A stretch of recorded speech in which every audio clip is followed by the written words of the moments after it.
Bienvenidos amigos. Este es el programa Oralidad en los Procesos Civiles a cargo del equipo técnico institucional de implementación de oralidad civil en el Poder Judicial de Perú.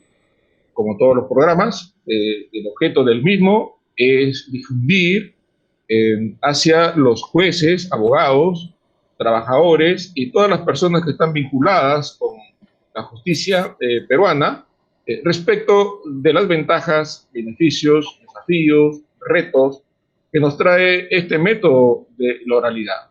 Como todos saben, en nuestro país, Perú, en el año 93 se promulgó el Código Procesal Civil que incorporó un proceso por audiencias, que abandonó el proceso escrito anterior, que estuvo vigente hasta ese año, desde el año 1912, es decir, casi 80 años de vigencia.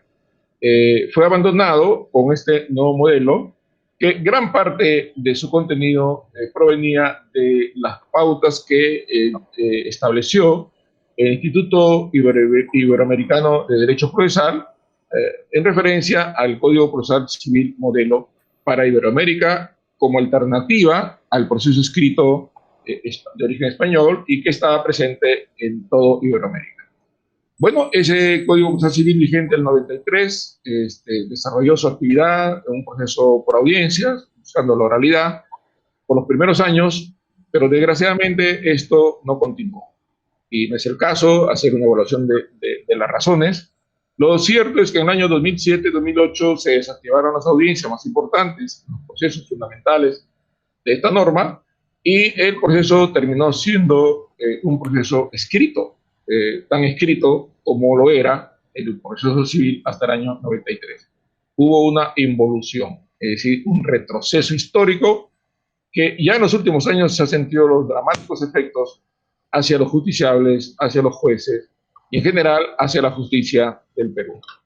Entonces, este programa tiene por objeto aprovechar las experiencias que sobre este tema hay en otros países o los aportes que en nuestro país pudieran dar los abogados, jueces, investigadores, en torno a la verdadera ventaja que trae no solo al proceso civil, al juez, sino al público, a la justicia peruana, dejar por segunda vez el proceso escrito e incursionar en el proceso oral. Claro, no todo es color de rosas, hay dificultades, hay complicaciones, hay retos que hay que superar, sobre todo en una fase importante que es la fase de la implementación.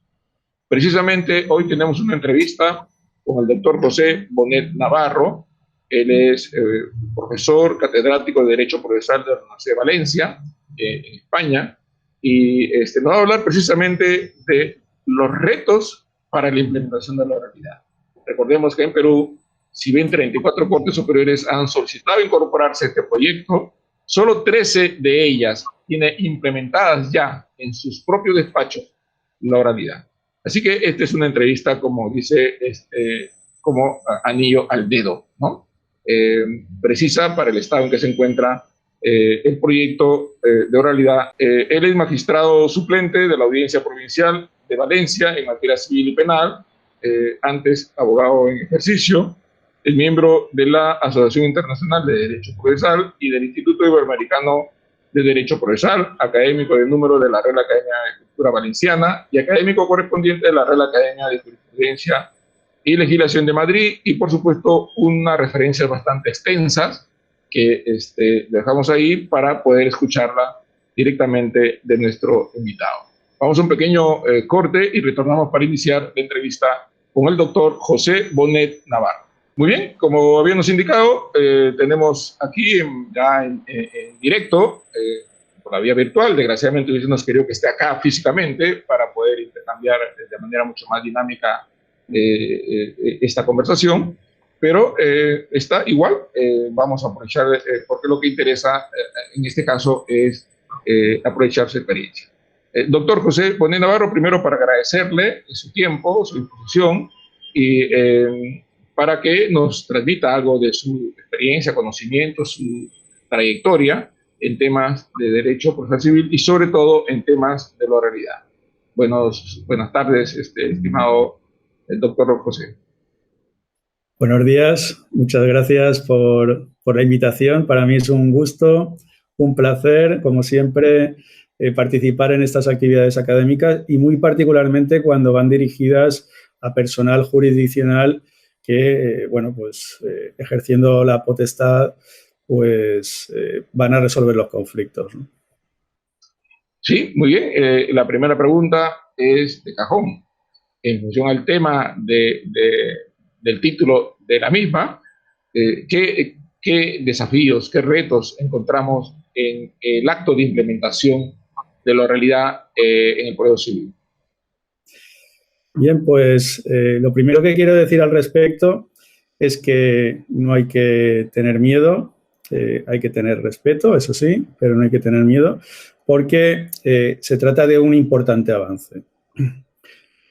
Lo que ocurre es que, como todos los avances, tiene beneficios, pero a su vez también tiene sus esfuerzos, ¿no? Su necesidad de realizar esfuerzos.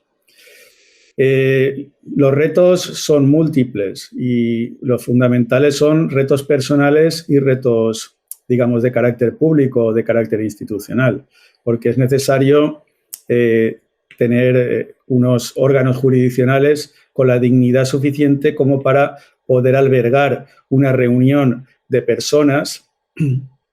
Es necesario contar, si es posible, con elementos electrónicos o elementos tecnológicos para poder grabar digitalmente tanto el sonido como las imágenes, si es posible. En caso contrario, si no fuera posible o hubiera algún problema, pues entonces sería necesario elaborar las actas extensas, que de otro modo no serían necesarios. Y esto implica, pues, cierto esfuerzo de carácter económico y de carácter de voluntad, ¿no? Hay que tener, por lo tanto, medios materiales para poderlo implementar. Pero al margen de esto, lo más importante son los esfuerzos de carácter personal, porque en los procedimientos escritos son relativamente cómodos tanto para las partes como para el órgano jurisdiccional. Incluso sin necesidad de inmediación en un procedimiento escrito, pues bueno, se puede ir tramitando el procedimiento, delegando, que es lo que ocurría habitualmente en España y lo que me imagino que ocurrirá en Perú y en cualquier país donde se tramitan procedimientos escritos. El órgano jurisdiccional incluso podía llegar hasta delegar la práctica de determinadas pruebas en los funcionarios del juzgado, ¿no? De manera que al final... Ciertas pruebas actuaban ante el secretario y no ante el juez. No, incluso yo he visto que ni siquiera ante el secretario, ante personal auxiliar, ni siquiera ante el secretario. El secretario ya sería demasiado, ya sería Yo bueno. recuerdo acá en Perú, el secretario tomaba la confesión de parte, que era ahora la confesión, que era ahora la declaración de parte. La confesión y testificales. Sí, cierto. Sobre todo las testificales, vamos, yo he participado en alguna de esas y y luego se trasladaba al acta y claro, luego el juez al valorar la prueba pues leía sí, no, sí. Y claro, obviamente la calidad en la valoración de la prueba pues desmerece considerablemente, ¿no? Lo que no significa que la inmediación, cuando esté presente el juez, no se le pueda engañar. Claro que le pueden engañar y pueden mentir perfectamente y si hace un relato mentiroso pero coherente, pues incluso puede llegar a fijar hechos, ¿no? Pero no obstante, aun siendo esto cierto, pero la calidad de la valoración siempre va a mejorar en todos los sentidos, ¿no? Y cualquiera que ha estado presente en una actividad de esas o ha valorado ese tipo de pruebas, pues es bastante claro. Bien, lo que yo quería decir al hilo de lo que comentaba es que hay que hacer un esfuerzo personal, porque se podía delegar y al final, bueno, el juez pues era muy cómodo. Uno llegaba y a lo mejor se encontraba un procedimiento que tenía que dictar sentencia, pues tenía los autos, se los leía tranquilamente, dedicaba el tiempo necesario y dictaba una sentencia. En realidad, disculpe, don José, en realidad el juez era juez cuando sentenciaba. Claro. Y durante el proceso era un mero espectador. Sí, por supuesto. Y a veces ni siquiera espectador. Porque si no hay inmediación, se traslada y cambia un juez. Y bueno, uno se encontraba con los autos y podía dictar sentencia sin haber estado presente en ese juzgado. Es decir, llegas a un juzgado y dictas al día siguiente una sentencia que se ha estado tramitando durante 2 años. Y, por lo tanto, no ha sido ni siquiera espectador. Y eso es perfectamente posible en un procedimiento escrito. Eso puede generar comodidad. Eso puede generar facilidad. Yo recuerdo en la época de los procedimientos escritos a mí exalumnos que me llegaban a llamar, oiga, ¿me puede explicar esto? Que no sé qué, que tengo un asunto y tengo que presentar un escrito. Claro, eso en una audiencia oral o vas bien preparado o no eres capaz de articular respuesta. ¿Qué implica esto? ¿Qué es a lo que iba? Es necesario hacer un esfuerzo de formación de base, de formación continua y además de preparación muy fuerte de cada uno de los procedimientos. Y esto se refiere tanto a los abogados de las partes como al propio juez. El propio juez ha de estar activo desde el primer momento y, por lo tanto, ha de conocer el asunto, ha de valorar la admisión de la demanda, ha de conocer de las posibles eventualidades que puedan generarse, si son subsanables o no. Tiene que estar presente y activo, ¿no? Entonces, digamos que el esfuerzo que tiene que hacer el juez es bastante superior, ¿no?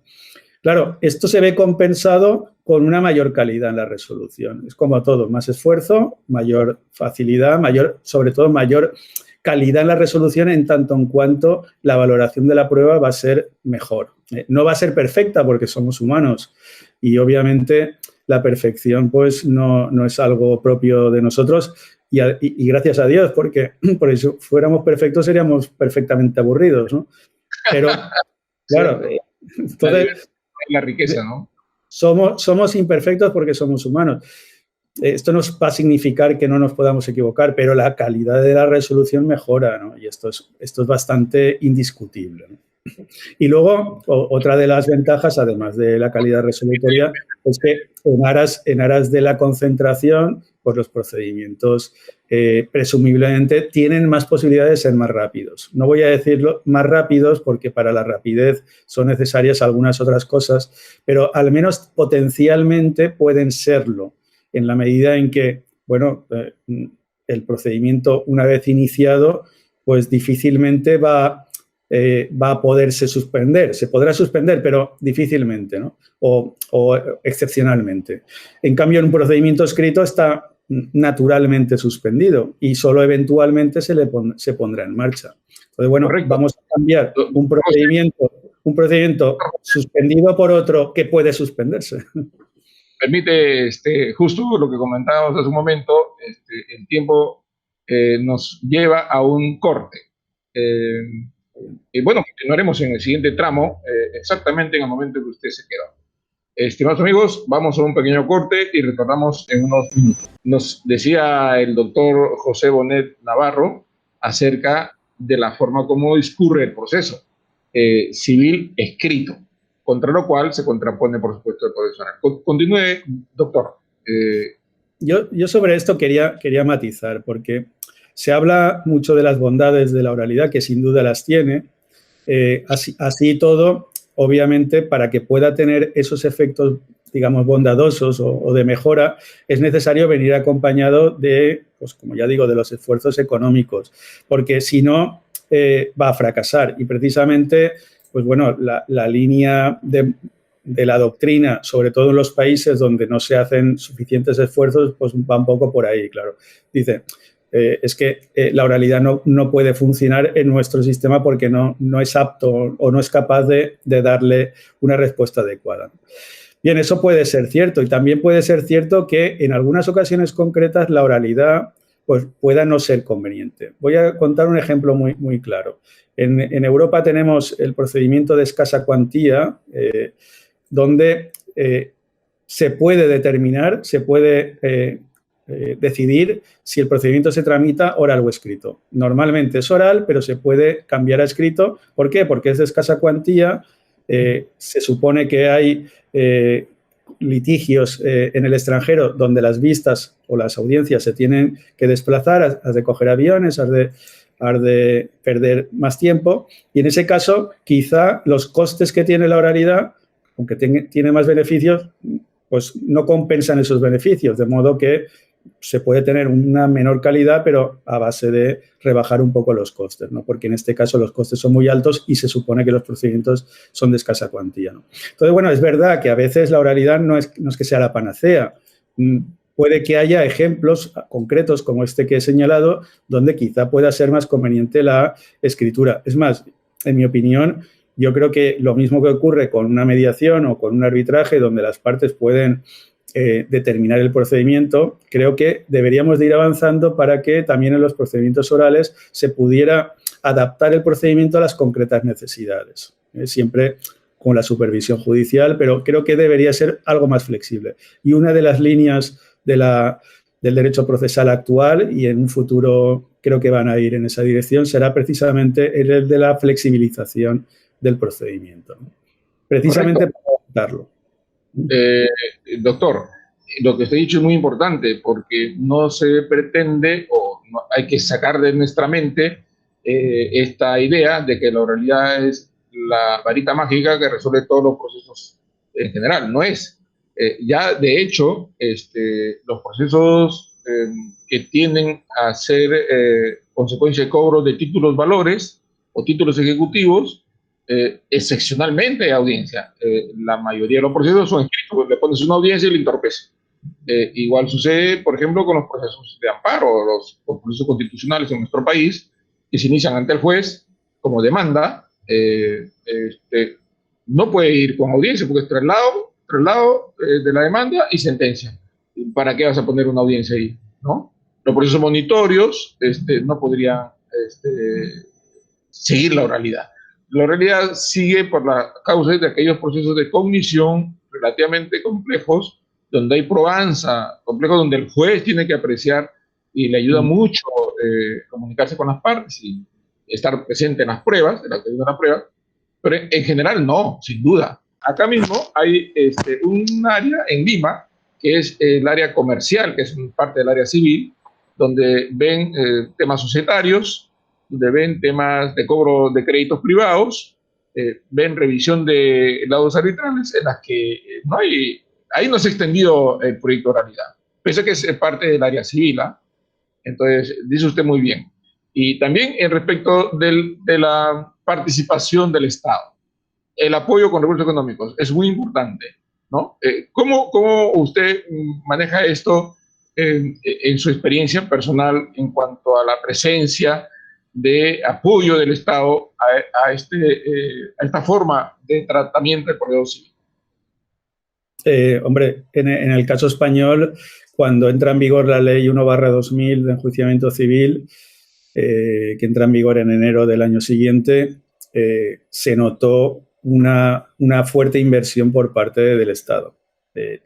Prácticamente todos los órganos jurisdiccionales, prácticamente todos, contaban con los medios tecnológicos, contaba con una cámara, contaba con un ordenador, con un sistema de grabación que funcionaba razonablemente bien. Es verdad que en algunos casos ha habido algún problema, porque este es otro de los costes, ¿no? Si tú confías en una grabación de modo que no levantas un acta y la grabación, por lo que sea, no funciona o ha tenido un fallo, eso puede generar indefensión porque la parte no tiene los instrumentos necesarios para formular un eventual recurso, ¿no?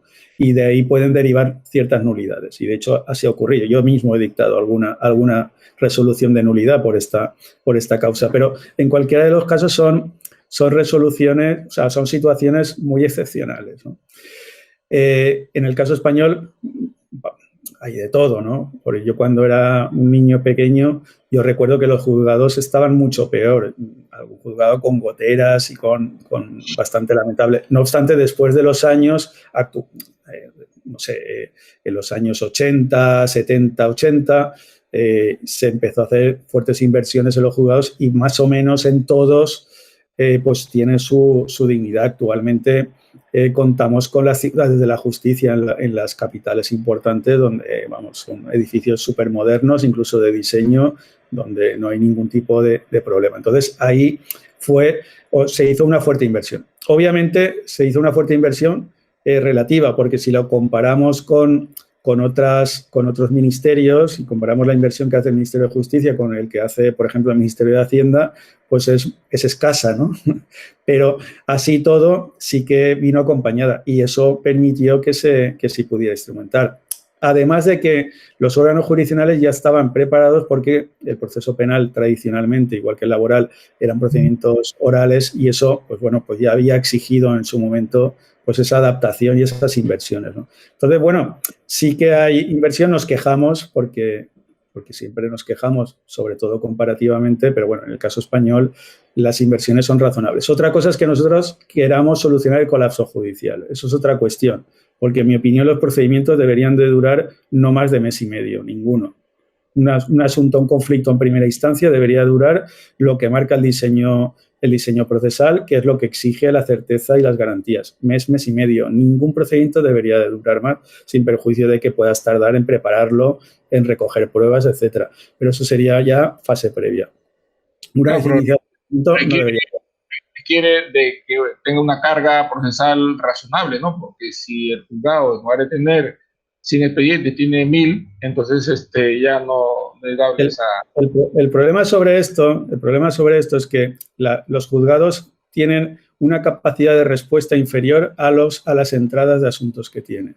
Entonces, ante este problema, lo que se pretende afrontar es intentando reducir la entrada de asuntos, que en mi opinión es una equivocación, intentando desviar a vías alternas a la jurisdicción o intentando, no sé, pues desviar los asuntos. Intentar que bajen las entradas. En mi opinión, lo que hay que hacer es aumentar la capacidad de respuesta. Esto se puede hacer de muchas formas, ¿no? Pero fundamentalmente cualquiera de las formas implica más inversión, más personal y más medios. No tanto medios físicos, pero en mi opinión los juzgados hoy por hoy están poco aprovechados, en mi opinión. Se podrían perfectamente doblar las plantillas y trabajar en turnos de mañana y de tarde. ¿Por qué no? Si los hospitales están haciendo. Otra cosa es que nosotros pensemos que eso es un problema serio y que es urgente resolverlo y que queramos solucionar el colapso. Otra cosa es que digamos, bueno, pues toleramos que los asuntos puedan durar 2 o 3 años, lo cual me parece a mí una aberración y una barbaridad, pero bueno, dedicamos presupuesto a otras cosas. Pero para solucionar eso, que en mi opinión los asuntos deberían de resolverse, ya digo, no más nunca de mes y medio, para eso necesitaríamos otras cosas. También las tecnologías podrían ayudar, la automatización del procedimiento, inteligencia artificial y todas estas cosas que yo confío que en un futuro pues ayuden bastante en eliminar ese tipo de colapsos. Y por eso yo decía que la oralidad no va a eliminar colapsos. La oralidad, bueno, pues si un procedimiento puede durar año y medio, pues a lo mejor con la oralidad, si tenemos suerte, pues en lugar de año y medio nos dura año y 4 meses y 2 semanas. Quiero decir que puede ayudar un poco, igual que cualquier reforma procesal. Un efecto que a veces no se advierte, que cuanto más célere el proceso, cuanto mejor es el servicio, hay muchas demandas que no han sido presentadas nunca por el tema de la dilación, de la incertidumbre que genera la justicia, y resulta que esa famosa demanda oculta se hace presente también, ¿no? Es decir, el mejor servicio trae mayores pedidos, ¿no? Pero a lo mejor es porque el servicio que se está ofreciendo es incapaz de dar respuesta a las necesidades sociales. Entonces, si eso es así, qué lamentable es que haya mucha gente que requiera los servicios de administración de justicia y no los obtenga porque piense que esto va a ser muy costoso, va a ser muy largo o que, en mi opinión, eso es bastante lamentable. Es reconocer que el servicio público no se ofrece con la suficiente calidad, ¿no? Yo lo que quiero decir con esto es que las reformas procesales, aunque sea echarnos piedras sobre nosotros mismos, no van a solucionar colapsos. Pueden mejorar, sin duda, pueden facilitar muchas cosas, ¿no? Pueden favorecer, aumentar la calidad, pero los colapsos judiciales, y especialmente agravados con el tema de la pandemia, no los vamos a solucionar con reformas procesales, los vamos a solucionar con una gestión mejor de los órganos jurisdiccionales y sobre todo con una mayor inversión. Esa es la forma. Esto es tratarlo como un servicio público y gestionarlo debidamente. Gestión de personal adecuada, exigencia y luego ¿por qué los juzgados trabajan solo por la mañana? Me pregunto, al margen de por qué los sindicatos se empeñen. Pero ¿por qué no podemos trabajar por la tarde igual que los hospitales? Si es que es verdad que esto es urgente, a lo mejor es que no es urgente y nos da igual, a la sociedad le da igual, entonces yo no digo nada. Pero si es verdad que esto es urgente, habría que afrontarlo desde esa perspectiva, pero claro, aquí nadie se atreve a eso. Cierto, además que esto de gestión, de cambio de mentalidad, es fundamental porque frente al proceso escrito, en el proceso oral el juez conoce, cada caso lo conoce desde el comienzo. No es que lo va a conocer en la sentencia, sino que acompaña el proceso hasta que llega a la sentencia.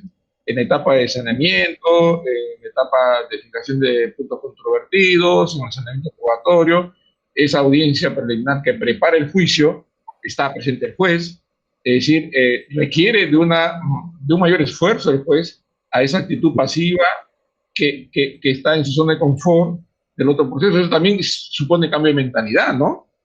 Por supuesto, por supuesto. Hay que hacer un esfuerzo mayor, ¿no? Eso está claro.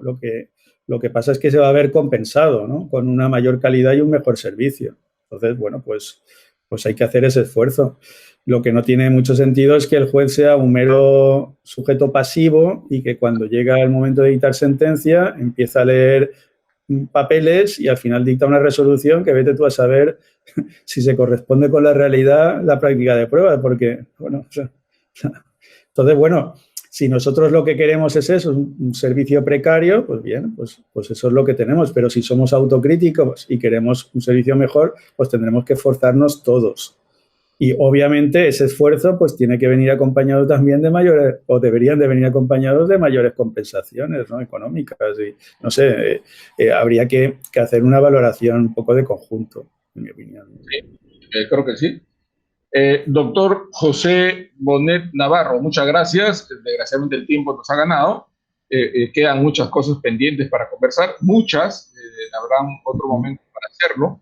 Y que pasando esta pandemia pueda usted visitarnos y poder tener la oportunidad de intercambiar experiencias y conocimiento de su parte.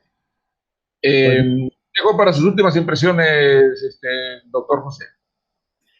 Pues solamente animar a los jueces y a los magistrados de Perú, que yo creo que vale la pena la experiencia. Yo mismo, como comentaba antes de empezar el programa, fui protagonista del cambio que se produjo en España entre la escritura y la oralidad y realmente vale la pena por los resultados, incluso por la forma de trabajar. Es verdad que hemos de cambiar la mentalidad, que hemos de esforzarnos más, que hemos de estar atentos desde el primer momento, no podemos despistarnos, pero al final las compensaciones son mayores, sin ningún género de dudas. Aumentamos en calidad de la resolución, aumentamos en posibilidades de rapidez y, bueno, y de paso, pues aumentamos también la publicidad del procedimiento y el control democrático del mismo. Por lo tanto, todos son ventajas, sin perjuicio de que la escritura también está ahí, no la vamos a abandonar. Los escritos en los procedimientos orales no van a desaparecer. De hecho, en España, actualmente el juicio verbal, desde el año 2015, la contestación que era oral ahora es escrita y no por eso deja de ser un procedimiento oral. Y ya está. Entonces, bueno, pues lo más importante es que el juez ha de estar necesariamente en la práctica de pruebas. Y el juez que ha estado en la práctica de pruebas es el que dicta sentencia. Eso es lo más relevante que tiene todo esto, porque de otro modo, si no es así, pues bueno, la correspondencia de los elementos fácticos y la fijación que hagamos de los hechos en la sentencia, pues será casi mera casualidad. Será, en fin, bastante precaria, ¿no? Y entonces, bueno, pues ahí tenemos ese reto y yo creo que vale la pena. Muchas gracias, doctor José Bonet Navarro, y gracias, reiteramos el agradecimiento por su tiempo y su disposición, y ya lo tendremos nuevamente en otro programa o en otra de las capacitaciones a las que usted nos viene apoyando, y por lo cual estamos bastante agradecidos. Y amigos, eso es todo por hoy. Vamos a continuar en los siguientes programas con otros invitados, con los mismos temas similares, con el objeto de que podamos tener una visión mucho más clara sobre la marcha del proceso civil en nuestro país. Nos vemos en el siguiente programa en su canal Justicia TV. Muchas gracias.